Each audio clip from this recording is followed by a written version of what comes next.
बिस्मिल्लाहिर्रहमानिर्रहीम। अस्सलाम वालेकुम नाज़रीन, इरफान हाशमी आपको प्रोग्राम दो टोक में लंदन से खुशामदीद कहता हूँ और इस्लामाबाद से हमारे साथ मौजूद हैं इब्राहिम राजा साहब। राजा साहब अस्सलाम वालेकुम। वालेकुम अस्सलाम। राजा साहब, आज की अहम खबरें नून लीग और जनरल फैज के मुतल्लिक एक वीडियो वायरल हो रही है, इस पर तफसील से हम बात करेंगे और फिर नए आर्मी चीफ के हवाले से अचानक एक नया इंकिशाफ हुआ है, इसका हाल अहवाल भी अपने सुनने वालों के हम सामने रखेंगे और फिर आपको ये बताएं कि इमरान खान ने एस्टेब्लिशमेंट के मुतल्लिक क्या एक नया वाकया सुनाया है और क्या इंकिशाफ किया है। ये कहानी भी दो टोक के इस प्लेटफॉर्म पे अपने सुनने वालों के साथ जो है वो शेयर करेंगे और फिर सुप्रीम कोर्ट से एक इंतहाई दिलखराश खबर आई है, इसका भी हाल जो है वो आज हम प्रोग्राम में शामिल करेंगे। लेकिन राय साहब, सबसे पहले खान साहब ने की जो स्टेटमेंट है ये बड़ी इंपॉर्टेंट है। वो ये कहते हैं कि मेरी हुकूमत कमजोर थी, मुझ पर बहुत ज्यादा प्रेशर था। अब प्रेशर कहां से हो सकता है और हुकूमत क्यों कमजोर थी, इससे पहले भी खान साहब कह चुके हैं, लेकिन ये इसकी टाइमिंग बड़ी इंपॉर्टेंट है क्योंकि मुल्क के अंदर एक बड़ी तब्दीली होने जा रही है। खान साहब ये कहते हैं कि हमारी हुकूमत आई तो पाकिस्तान दिवालिया हो चुका था, लेकिन जब हमसे हुकूमत छीनी गई तो पाकिस्तान तरक्की के रास्ते पर गामजन था। 6% शरह तरक्की की थी। मौजूदा टोले ने 6 महीने में ही पाकिस्तान को दिवालिया कर दिया। ये राय साहब, जो रोमांस शुरू हुआ था ना डॉलर और डार साहब का, ये रोमांस भी हनीमून पीरियड जो है वो खत्म हो गया और 5 दिन से जो है वो ऊपर जा रहा है। फिर वो ये भी कहते हैं कि 3 साल दौरे हुकूमत में सिर्फ 5 दिन छुट्टी की, वो भी जब मुझे कोरोना हुआ। इसहाक डार जगह जगह कहता फिर रहा है कि कर्जा वापस नहीं कर सकते। पेरिस क्लब का जिक्र किया गया। इल्जाम आयद किया आपकी तरफ से कि शहबाज शरीफ ने 16 अरब, अब ये इल्जाम तो नहीं है ना, 16 अरब है, हुकूमत आती है राय साहब, चोरी और उस पर पर्दा डाल दिया जाता है, आंखें बंद करके इंसाफ जो है वो किया गया। जब हुकूमत में था तो मुझ पर बहुत ज्यादा प्रेशर था, नैब और अदालतें मेरे इख्तियार में नहीं थी। पाकिस्तान में ताकतवर शुगर, तेल और बिल्डर्स माफिया ने निजाम पर कब्जा कर रखा है। उनकी पूरी कोशिश है कि मुझे नाअहल करवाएं, इसलिए मुझ पर मुकदमात डाल रहे हैं। वैसे अदालतें तो किसी के उस पर किसी का कंट्रोल नहीं होना चाहिए, आज़ाद होनी चाहिए।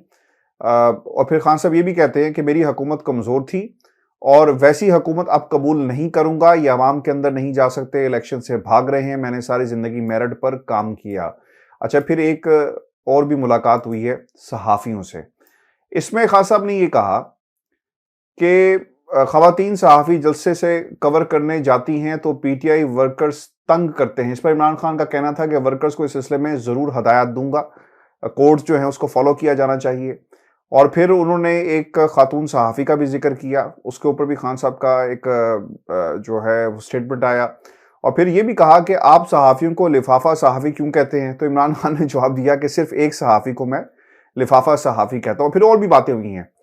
भाई साहब, सबसे जो अहम बात है, खान साहब ने आज फिर इसको दोहराया है और इसके सियाको सबाक भी हैं, आगे भी कुछ बातें जो हैं वो की गई हैं जिसमें ख्वाजा आसिफ साहब के भी कुछ इंकशाफात हैं, वो भी हम शामिल करेंगे। लेकिन जो सबसे अहम बात है कि हुकूमत पर प्रेशर था, आज़ाद फैसले हम नहीं कर सकते थे।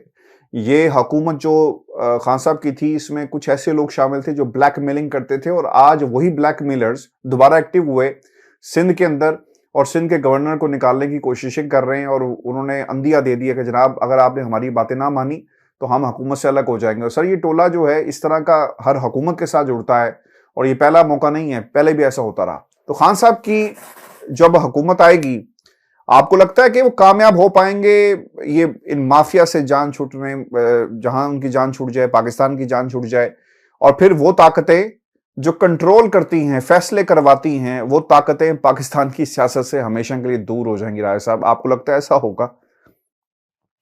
हाशमी साहब, एक तो जो खान साहब ने बात की कि जब उनको हुकूमत मिली तो मईशत का दिवालिया निकल चुका था और पाकिस्तान डिफॉल्ट करने वाला था, दिवालिया होने वाला था।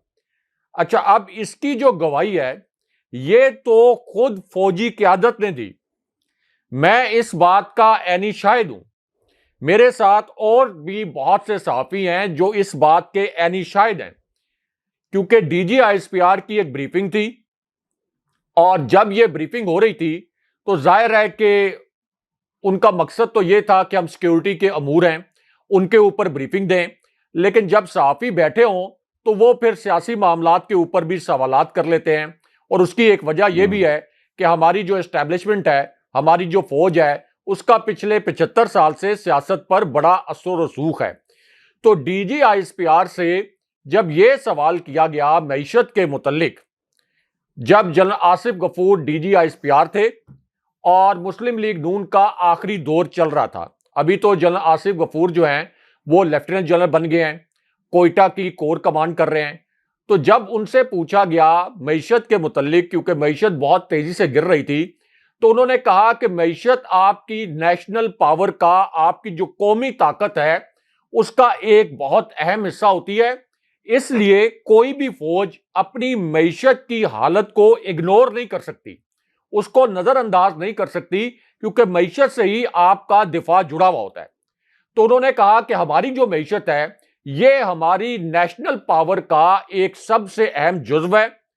फिर उन्होंने कहा कि नून लीग की जो हुकूमत है इसके दौरान जो मईशत का हाल है, अब जनरल आसिफ गफूर ने यह कहा, क्योंकि एक सवाल यह हो गया था कि army chief general Qamar Javed Bajwa ने कराची में मईशत पर सेमिनार क्यों करवाया और उसमें जनरल बाजवा ने क्यों खिताब किया, और कराची के जो बड़े बड़े ताजिर हैं वो जनरल बाजवा से जाकर क्यों मिले। ये नून लीग ने भी इस पर बड़े तहफ़्फ़ुज़ात जाहिर किए थे। तो सहाफ़ियों ने यह सवाल कर लिया, मैं उस ब्रीफिंग में मौजूद था। तो जब सहाफ़ियों ने यह सवालात किए कि मईशत की क्या हालत है, तो जनरल आसिफ गफूर ने, जो डीजी आईएसपीआर थे और फौज का नुमाइंदा होता है, जो भी डीजी आईएसपीआर हो वो फौज का पॉलिसी स्टेटमेंट देते हैं, तो उन्होंने ये अल्फाज इस्तेमाल किए कि मईशत इतनी बुरी हालत में है, इतनी बुरी हालत में है कि हमें मईशत के टेस्ट कराने पड़े, यानी फौज को मईशत के टेस्ट कराने पड़े। उस वक्त जनरल बाजवा ये आर्मी चीफ थे, यानी ये कोई 10-15 साल पुरानी बात नहीं है, ये इसी एस्टेब्लिशमेंट की बात है। तो जनरल आसिफ गफूर ने कहा कि जब हमने मईशत के टेस्ट करवाए और उनका तासुर यह था कि हमने जब मुख्तलिफ माशी तज्जियाकारों से मईशत के ऊपर एक हमने एनालिसिस लिया कि इस वक्त हमारी मईशत कहाँ पे बहुत बुरा परफॉर्म कर रही है और क्या पोटेंशली वो सेक्टर्स हो सकते हैं जहां पर हम मईशत को इंप्रूव कर सकते हैं हुकूमत के साथ मिलकर।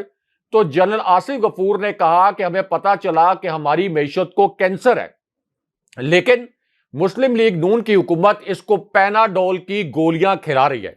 ये अल्फाज थे डीजी आईएसपीआर के तौर पर जनरल आसिफ गफूर के। तो इसका मतलब यह है कि इमरान खान जो कह रहे हैं कि उनको मुल्क दिवालिया हालत में मिला था, यह बात वो 100% दुरुस्त कह रहे हैं। फौज का इस बात पर मुकम्मल इत्तफाक था और यही वजह थी कि फिर army chief general Qamar Javed Bajwa को मईशत पर सेमिनार करवाने पड़े। अगर मईशत ठीक चल रही होती तो जनरल बाजवा मईशत पर सेमिनार क्यों करवाते, कारोबारी शख्सियात से क्यों मिलते। उसके बाद एक और वाकया जो कि बहुत अहम है, जिसमें जनरल बाजवा को इसहाक डार की करप्शन की शिकायत नेटो के सिविल नुमाइंदे ने लगाई थी और जनरल बाजवा जो कर्जे नून लीग के दौर में लिए गए थे उन कर्जों से खुश नहीं थे और उनका मौकफ यह था कि ये जो कर्जे हैं इनकी जगह हमें तरबेला और मंगला जैसे प्रोजेक्ट शुरू करने चाहिए थे, बजाय इसके कि हम ये मेट्रो और ऑरेंज ट्रेन जैसे प्रोजेक्ट शुरू करते। तो इसका मतलब यह है कि जो मौजूदा एस्टैब्लिशमेंट है, यही एस्टैब्लिशमेंट इस बात पर मुत्तफिक थी कि नून लीग ने मईशत का कबाड़ा किया। यही एस्टैब्लिशमेंट इस बात पर भी कायल थी कि इसहाक डार एक करप्ट वजीर खजाना थे, एक नाअहल वजीर खजाना थे और उन्होंने मईशत को भी नुकसान पहुंचाया और किक बैक्स भी लेने की कोशिश की। नेटो के एक सिविल नुमाइंदे ने जो जनरल बाजवा को शिकायत की कि वेस्पा की एडमिनिस्ट्रेशन ने पाकिस्तान के अंदर जब प्लांट लगाने की बात की तो इसहाक डार ने उनसे रिश्वत मांगी। अच्छा, अब उसके बाद आप देख लें कि जो पहले 2 साल थे उसके अंदर बड़ी इकोनॉमिक रिफॉर्म्स एग्रेसिवली जब की गई तो ये नून लीग ने यह बयानिया बनाया कि अवाम पर बड़ा बोझ पड़ गया है। लेकिन सिर्फ 2 साल के अंदर खान साहब ने मईशत को पटड़ी पर डाल दिया। उसमें यकीनन हमारी फौजी क़यादत का भी हाथ था, क्योंकि यूएई, सऊदी अरेबिया, यहाँ की जो सिक्योरिटी ज़रूरियात हैं वो हमारी फौज पूरी कर सकती है। तो फौज ने भी अपना क्लाउड इस्तेमाल किया, हमारी फौजी क़यादत ने। फिर खान साहब ने अपना पर्सनल क्लाउड जो बनाया सऊदी अरेबिया में, यूएई में, उसकी वजह से हमें इमदाद मिली। और फिर खान साहब की जो आज़ाद खारजा पॉलिसी थी उसकी वजह से चाइना से भी हमें इमदाद मिली। तो आप देख लें कि शहबाज शरीफ के दौर में जो इकोनॉमिक सर्वे आया, खान साहब के दौर में नहीं, जब खान साहब की हुकूमत एक साजिश के जरिए गिराई जा चुकी थी, तो उसके अंदर ये एतराफ कर लिया गया कि 5.97% ग्रोथ रेट था। आपके जो एग्रीकल्चर के अहदाफ थे आपने एक्सीड कर दिए, एक्सपोर्ट्स के जो अहदाफ थे एक्सीड कर दिए, आपकी जो सनती तरक्की के अहदाफ मुकर्रर किए गए थे वो आपने एक्सीड कर दिए। रिकॉर्ड आपका ज़र मुबादला था, रिकॉर्ड आपकी एक्सपोर्ट्स थी, आपका करंट डेफिसिट जो है वो कम से कम तर होता जा रहा था। लेकिन उसके बाद क्या हुआ हाशमी साहब? हुकूमत गिरी साजिश के तहत, और अभी जो प्रिडिक्शन लुटिया डूब गई सर जी। अभी जो प्रिडिक्शंस हैं जो आलमी मालियाती इदारे कर रहे हैं, हालांकि खान साहब के दौर में ये आपको याद रखना चाहिए हमारे व्यूअर्स को कि कोविड जैसा चैलेंज भी था जो 100 साल में एक मर्तबा आता है। 1918 के बाद जो स्पेनिश फ्लू का एक चैलेंज था उससे बड़ा चैलेंज था ये कोविड का। लेकिन कोविड के बावजूद 5.97% पे ग्रोथ रेट चला गया। तो इसका मतलब क्या है? खान साहब ने इसका मतलब है कि मईशत को पटड़ी पर डाला, जो आपका पिसा हुआ तबका था उसके लिए रिलीफ प्रोग्राम शुरू किया, नेशनल हेल्थ कार्ड प्रोग्राम। उसके मुतालिक मैं एक बड़ी तकलीफ दे खबर पढ़ रहा था कि लाहौर में नेशनल हेल्थ कार्ड जो प्रोग्राम है उसके ऊपर ट्रीटमेंट बंद कर दिया गया। खान साहब ने पनाहगाहें भी बनाई और जितना वो कर सकते थे एहसास प्रोग्राम जिसकी इंटरनेशनल लेवल पर एक्नॉलेजमेंट थी, सानिया निश्तर को बीबीसी ने 100 बासर तरीन खवातीन में शामिल किया अपनी स्टोरी में, जो कि एहसास प्रोग्राम की सरबराह थी। तो इसका मतलब यह है कि खान साहब ने पूरे मुल्क की मईशत को ट्रैक पे डाल दिया था। लेकिन अभी प्रिडिक्शन यह है कि हमारी जो जीडीपी है, जो हमारी इकोनॉमिक ग्रोथ है इस साल के लिए, जब ये शहबाज शरीफ की हुकूमत आई है, तो ये 4% से कहीं नीचे रहेगी, कोई जरा सी 3% से ऊपर रहेगी। और बावजूद इसके कि खान साहब ने पेट्रोल की कीमतें बढ़ाना बंद कर दी थी, बिजली की कीमत 5 रुपए फी यूनिट कम कर दी थी, इन्होंने आवाम से पैसा लूटा बिजली की बिल्स की मद में, गैस के बिल्स की मद में, पेट्रोल 2 गुना बढ़ा दिया, इनडायरेक्ट टैक्सेस बढ़ा दिए ताकि किसी तरीके से इकॉनमी को संभाला जा सके। और मैं मिफ्ता इस्माइल का स्टेटमेंट पढ़ रहा था जो कह रहे थे कि इसहाक डार की पॉलिसीज जो हैं ये मुल्क को डिफॉल्ट की जानिब ले जाएंगे। और इसी तरह ट्रिब्यून में भी एक खबर छपी है, उसके मुताबिक भी इंटरनेशनल जो मॉनेटरी इंस्टीट्यूशंस हैं वो ये कह रहे हैं कि पाकिस्तान कर्जों के ऊपर डिफॉल्ट कर सकता है। तो अब फिर सवाल ये पैदा होता है कि खान साहब की हुकूमत क्यों गिराई गई, और खान साहब की हुकूमत गिराने के जो किरदार थे, क्या उन्होंने इस रियासत के साथ, इस मुल्क के साथ, इस अवाम के साथ जुल्म नहीं किया? अब आप ये बताएं कि अवाम भी महंगाई के कहर के अंदर पिस गए, चक्की में पिस गए मुकम्मल तौर पर, और आपका मुल्क भी डूब रहा है, और दूसरी जानिब मुल्क के अंदर इंतशार भी फैल रहा है, क्योंकि आपके साबित हो गया कि 75% जो लोग हैं पाकिस्तान के वो इमरान खान साहब के साथ खड़े हैं। दोनों ज़िमनी इलेक्शन में ये साबित हो गया, 3/4 अक्सरियत से ज्यादा खान साहब ने हासिल कर ली। तो इसका मतलब यह है कि अगर आप जबरदस्ती एक ऐसा टोला जिसके पास मैंडेट नहीं है, ना पार्लियामेंट के अंदर ना अवामी मैंडेट, और उसकी परफॉर्मेंस भी नहीं है, वो मुल्क को दिवालिया भी कर रहा है, वो मुल्क को सफारती सतह पर तनहा भी कर रहा है, उसके होते हुए अमेरिकी सदर का यह स्टेटमेंट आ गया कि हम दुनिया की सबसे खतरनाक रियासत हैं, हमारे एटमी असासे महफूज नहीं है, जो कभी भी किसी भी दौर में यह स्टेटमेंट नहीं आया अमेरिका की तरफ से। पूरी दुनिया में हमारी रुसवाई हुई। तो ऐसे टोले को अगर जबरदस्ती मुसल्लत रखा जाएगा तो इसका क्या नतीजा निकलेगा? मुल्क के अंदर इंतशार, मुल्क के अंदर नफरत, और फिर लोग इदारों से सवालात करना शुरू कर देंगे निस्बतन तल्ख लहजे में।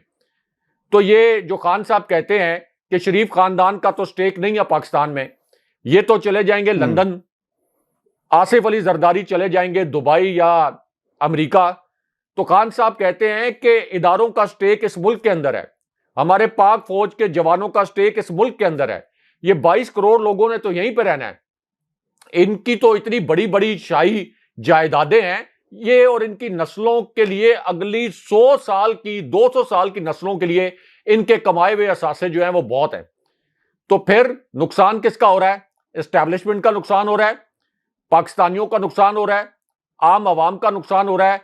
तो सिर्फ इस करप्ट टोले को, जिसकी तादाद 3-4 दर्जन से जायद नहीं है, जिनके 3-4 आगे सरगना ऐसे हैं, और मैं ये अल्फाज इसलिए इस्तेमाल कर रहा हूं कि ये सुप्रीम कोर्ट के जज साहिबान ने कहा, सिसिलियन माफिया और गॉडफादर, ये तो उन्होंने कहा।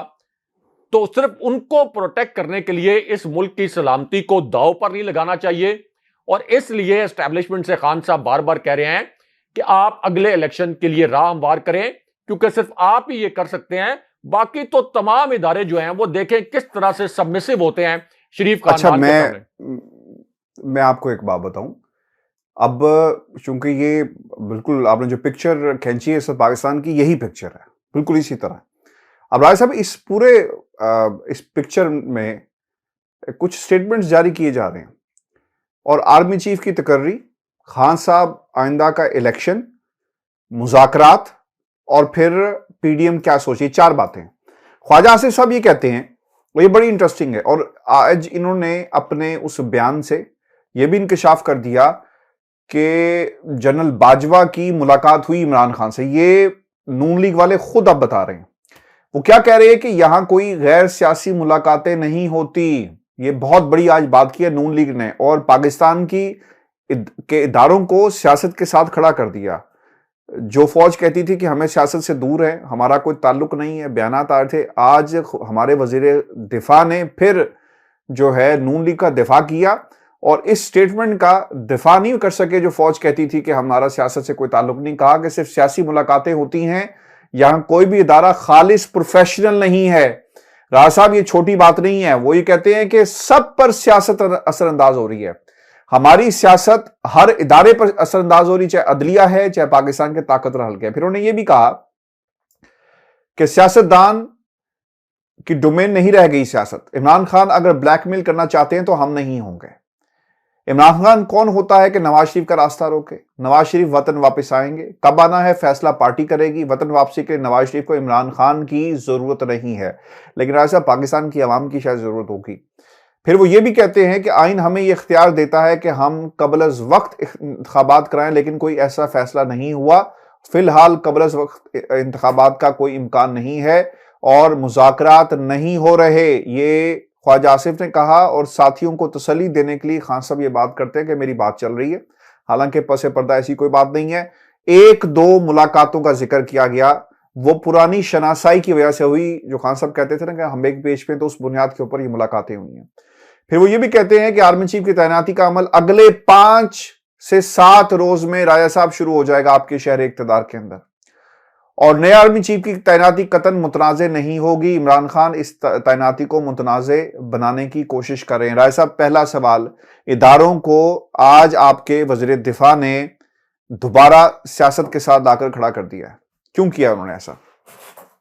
अच्छा देखें, एक तो इमरान खान साहब की जो army chief general Qamar Javed Bajwa से मुलाकात हुई है, तो जब खान साहब प्राइम मिनिस्टर थे तो शहबाज शरीफ की और बिलावल भुट्टो की, एवन ख्वाजा आसिफ की, एहसन इकबाल की, फजलुर रहमान की, फजलुर रहमान के बेटे की, इनकी तो कई मुलाकातें होती थी army chief general Qamar Javed Bajwa से।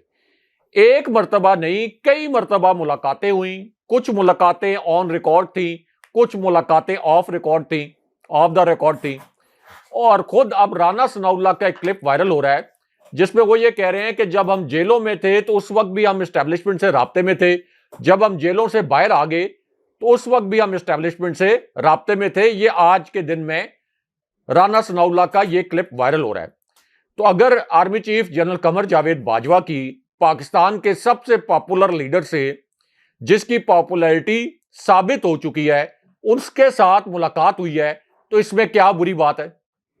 और एक ऐसी सूरत हाल में जब सबको पता है कि 2 महीने बाद इलेक्शन हो, कल इलेक्शन हो, 1 साल बाद इलेक्शन हो, तो इसी लीडर ने इक़्तिदार में आना है। आप इतने बड़े लेवल पर तो धांधला नहीं कर सकते कि खान साहब की 3/4 अक्सरियत को आप 40-50 सीटों तक महदूद कर दें। इतना बड़ा धांधला तो नहीं हो सकता। तो फिर अगर जनरल बाजवा की बतौर आर्मी चीफ पाकिस्तान के सबसे पॉपुलर लीडर के साथ मुलाकात हुई है, तो इसमें क्या बुरी बात है? नंबर 2, जो वो कह रहे हैं सियासत के मुतल्लिक कि हमारा हर इदारा सियासत से मुतासिर हो रहा है और कोई भी इदारा आइडियल नहीं है और उसका कुछ ना कुछ सियासी किरदार है। असल में इसको आप जावेद लतीफ के बयान के साथ मिलाकर पढ़ें तो तब असल खबर समझ में आती है। क्योंकि इस वक्त ये दबाव बढ़ाने की कोशिश कर रहे हैं army chief general Qamar Javed Bajwa पर, चूंकि इनको पता है कि अब जनरल बाजवा की रिटायरमेंट में 1-1.25 महीना रह गया है। अब ये चाहते हैं कि हम अर्ली अनाउंसमेंट करें, अगले आर्मी चीफ के नाम का ऐलान कर दें। आज ही जावेद लतीफ का भी ये स्टेटमेंट आया कि एस्टैब्लिशमेंट जो है वो इमरान खान साहब को डायलॉग लिख लिख कर देती है। ये उनका देखें कितना मुज़िका खेज स्टेटमेंट है। और एस्टैब्लिशमेंट का जो सारा बोझ है वो सारा नून लीग ने अपने कंधों पर उठा लिया है। सारा उनका जो भी उन्होंने किया था वो सारा अपने सर पर ले लिया। ये जावेद लतीफ बार बार अगर वो बयानात दे रहे हैं हाशमी साहब, तो इसका मतलब ये है कि वो ये चाह रहे हैं कि मियां नवाज शरीफ का जो मुतालबा है अर्ली अनाउंसमेंट का, और फिर मियां नवाज शरीफ जो चाहते हैं कि आर्मी चीफ के लिए जो नाम तजवीज़ कर रहे हैं उसको फौरन एक्सेप्ट किया जाए। और ये जो इतला है कि जनरल बाजवा का भी एक तजवीज़ करदा नाम है, तो मियां नवाज शरीफ की मर्जी के मुताबिक नए आर्मी चीफ की तकर्री की जाए। अब जाहिर है कि किसी भी प्राइम मिनिस्टर का इस्तेकाक होता है आर्मी चीफ की तकर्री करने का, लेकिन अगर कोई आईनी हुकूमत हो, तहरीक इंसाफ का मौक़िफ़ ये नहीं है। उनको भी पता है कि ये जो आपके लेफ्टिनेंट जनरल्स हैं ये जाहिर है कि एक प्रोसेस से गुजर के आते हैं। ये ऐसा नहीं है कि किसी प्रोसेस से गुजर के नहीं आते, ये मेरिट पे आते हैं, एक प्रोसेस से गुजर के आते हैं। अपना अपना इनका जबरदस्त ट्रैक रिकॉर्ड है। लेकिन एक जाली मैंडेट वाली हुकूमत, खास तौर पर मियां नवाज शरीफ, आप एक लम्हे के लिए इमेजिन करें कि पाक फौज इतना बड़ा इदारा है, अब एक ऐसा शख्स जिसको अदालतों ने मफरूर इश्तिहारी मुजरिम करार दिया, अदालतों ने, सुपीरियर कोर्ट्स ने तायात नाहल करार दिया, सुप्रीम कोर्ट ने कहा कि आपने करप्शन की है, आपने गलत बयानी की है, आप सादिक और अमीन नहीं है, तो क्या उस शख्स को यह इस्तेकाक होना चाहिए कि वो आर्मी चीफ का इंतखाब करे और यह कहे कि मैं जो नाम लूंगा वही आर्मी चीफ बनेंगे? यानी असल में मुतनाजा कौन बना रहा है? शरीफ खानदान। हालांकि ये इतना डिस्कस करने वाला मैटर ही नहीं था, इनको इसको डिस्कस ही नहीं करना चाहिए था। एक फाइल जो मूव होती है सीनियर जनरल्स की, वो 5-6 जनरल्स की फाइल मूव होती है, 7-8 जनरल्स के भी नाम हो सकते हैं, तो इसको जानबूझ के इन्होंने प्ले अप किया सिर्फ और सिर्फ फौजी क़यादत के ऊपर दबाव डालने के लिए। अब हाशमी साहब ये जो 4-5 दिन की बात कर रहे हैं आर्मी चीफ के तैनाती का प्रोसेस हम शुरू कर देंगे, इसको आप लॉन्ग मार्च से भी जोड़ के देखें, क्योंकि खान साहब के लॉन्ग मार्च की जो टाइमिंग है ये भी बड़ी अहम है।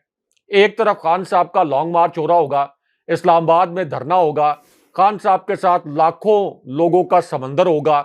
अगर उसको जबरदस्ती रोकने की कोशिश की गई तो तब भी तशद्दुद की एक ऐसी सूरत हाल होगी जो किसी इदारे के कंट्रोल में नहीं होगी।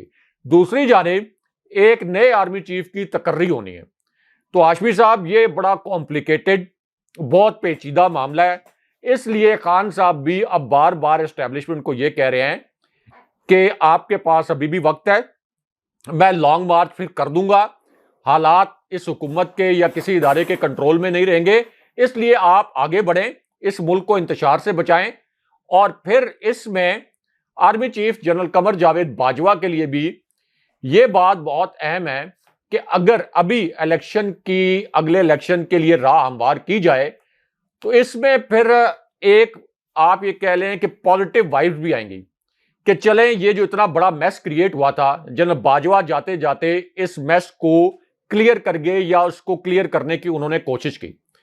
लेकिन अगर ये इलेक्शन की अभी राह हमवार नहीं होती तो हाशमी साहब फिर नई जब तकर्री हो जाएगी, यानी जब नए आर्मी चीफ आ जाएंगे, नए chairman joint chiefs of staff committee आ जाएंगे, फिर जनरल्स की प्रमोशन पोस्टिंग्स होंगी, तो उसके बाद एस्टेब्लिशमेंट की पॉलिसी सदा एक जैसी नहीं रहती, उनकी जुज़वक्ती पॉलिसी सदा एक जैसी नहीं रहती। तो फिर भी ठीक है वो आएगा। लेकिन राज साहब ये तो बात ये जो आप कह रहे हैं ना कि जाते जाते मैस ठीक कर देखें, क्या शहबाज शरीफ के केसेस सजा उनकी वैसे ही बरकरार हो रहेगी जो उड़ा दी गई, नैब ऑर्डिनेंसेस मौका दिया गया ना राज साहब, ऐसे ना करें, ज्यादती ना कम से कम इलेक्शन, मैं तो ये कह रहा हूं कि होना चाहिए, ये मैस क्लियर होना चाहिए। अब ये तो बाद में देखा जाएगा ना, ये जो सजाएं उड़ गई ये तो बाद में देखा जाएगा। अभी पहला मसला क्या है? पहला मसला तो यह है कि एक नायल एक जाली मैंडेट वाली हुकूमत से जान छुड़ाई जाए। ये नहीं कि इमरान खान साहब को बिठा दें जबरदस्ती, इलेक्शन करवाया जाए। जब इलेक्शन हो जाएगा उसके नतीजे में जो भी इक़्तिदार में आएगा, बाद में फिर ये अदालतों वाले मामलात, क्योंकि एक टाइम पर एक ही फ्रंट पर लड़ा जा सकता है, तो ये अदालतों वाले मामलात बाद में देखे जाएंगे। लेकिन अभी तो पहला मरला ये है कि मुल्क को इंतशार से बचाएं और इलेक्शन की राह हमवार करें। अच्छा साहब, एक वीडियो वायरल हो रही है कैप्टन सफदर रिटायर्ड की, जिसमें वो फैज हमीद साहब के हवाले से कुछ बातें कर रहे हैं और एक ताल्लुक जोड़ने की शायद कोशिश की पनामा की एक जनरल के साथ, और फिर कहते हैं कि इसका तो नवाज शरीफ जो है वो आकर हिसाब लेगा, और फिर उन्होंने आर्मी चीफ के हवाले से भी कहा और उनके इंस्ट्रक्टर की बात हुई। अब मसला यहां पर यह है, जो एक बयानिया बनाया गया कि पनामा में नवाज शरीफ को सजा बेटे से तनख्वाह लेने के मामले पर हुई। अब मसला यहां पर यह है कि आज तक इस केस का और फिर जता दें वो सब कुछ ही गायब हो गया, और इसके ये जो स्कैंडल है राय साहब पनामा का, ये मैंने या आपने तो नहीं बनाया, ये तो इंटरनेशनली एक्सपोज हुआ कि पाकिस्तान में सियासतदानों की जदादें कहां कहां पर हैं और कैसे पैसा, इससे पहले तो कोई नहीं जानता था कि पैसा कहां से। लेकिन ये भी ठीक है, आपने अदालतों को खरीद लिया, आपने अदालतों में अपनी मर्जी के जजों से फैसले ले लिए, आपने ताकत के जरिए हुकूमत में आए कानून बदले और फिर रास्ते हमवार किए जा रहे हैं नवाज शरीफ को पाकिस्तान लाने के लिए, क्योंकि एक फैसला आ चुका एक अदालत का, और मरियम नवाज के केस को आगे लेकर चला जाएगा और उसमें रिलीफ लेने की इसी को बुनियाद बनाकर कोशिश की जाएगी। लेकिन राय साहब, सबसे अहम सवाल यहां पर यह है कि आप तो बाजी नहीं आते, आप एस्टेब्लिशमेंट की बात करते हैं, जनरल्स के नाम लेकर उन्हें बुरा भला कहते हैं। अब कोई ये बता दे कि क्या एस्टेब्लिशमेंट, क्या फौज किसी एक जनरल का नाम है या फौज पूरा एक इदारा है? क्योंकि कैप्टन सफदर ने तो बहुत सारी ऐसी बातें की हैं जो जब ये करते हैं तो कोई पूछने वाला नहीं होता, कोई और करेगा तो राय साहब उसे उठवा लिया जाता है या उठा लिया जाता है। तो ये एक मसला तो है राय साहब। देखिए हाशमी साहब, जनरल फैज हमीद DGISI भी रहे हैं और फिर अब कोर कमांडर भी हैं। पेशावर की कोर पहले कमांड कर चुके हैं, अब बहावलपुर की कोर कमांड कर रहे हैं। तो कोर के नीचे तो बड़े ट्रुप्स होते हैं, एक पूरी कोर उसके नीचे होती है हाशमी साहब, बड़े ट्रुप्स होते हैं।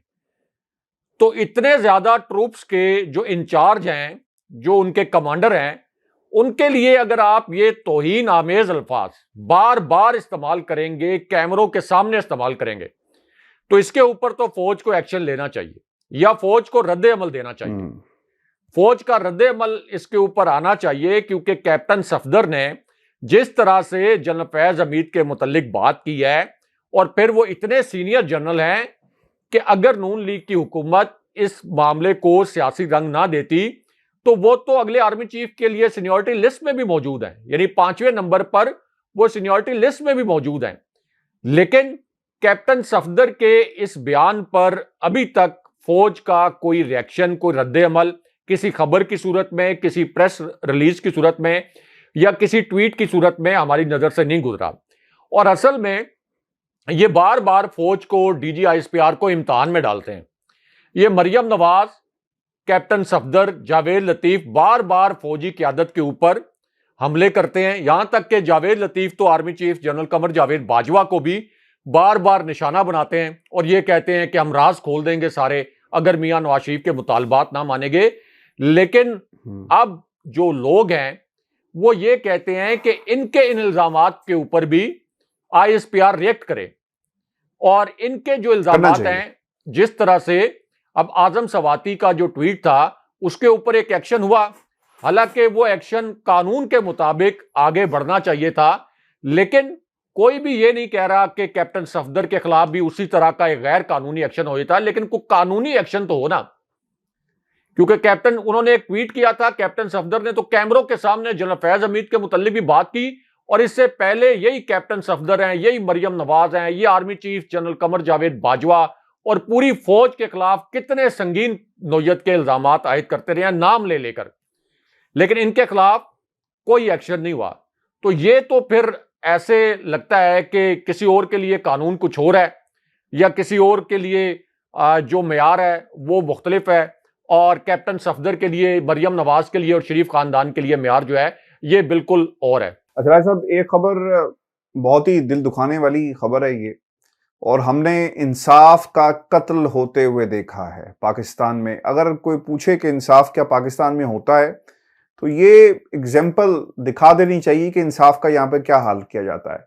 शाहजेब कत्ल केस में जो दरख्वास्त थी नजरसानी की पटिशन, और फिर ऑब्वियसली इसके ऊपर फैसला अब किया गया है, लेकिन राय साहब ये जो मामला है, बरी कर दिया गया शाहरुख जतोई को, जालिम जीत गया, हुक्मरान जीत गया, वडेरा जीत गया, और एक बच्चा जो है वो अपनी जान से गया, और उसे इंसाफ देने वाला कोई भी नहीं है। देखिए हाशमी साहब, इस पर तो चीफ जस्टिस ने जो एक खत भिजवाया था, जिस पर उन्होंने रिजर्वेशन का इजहार भी किया था कि हमारी अदलिया का नंबर 130वें से नीचे क्यों है, हमें क्यों 130वें नंबर से नीचे रैंक किया जाता है।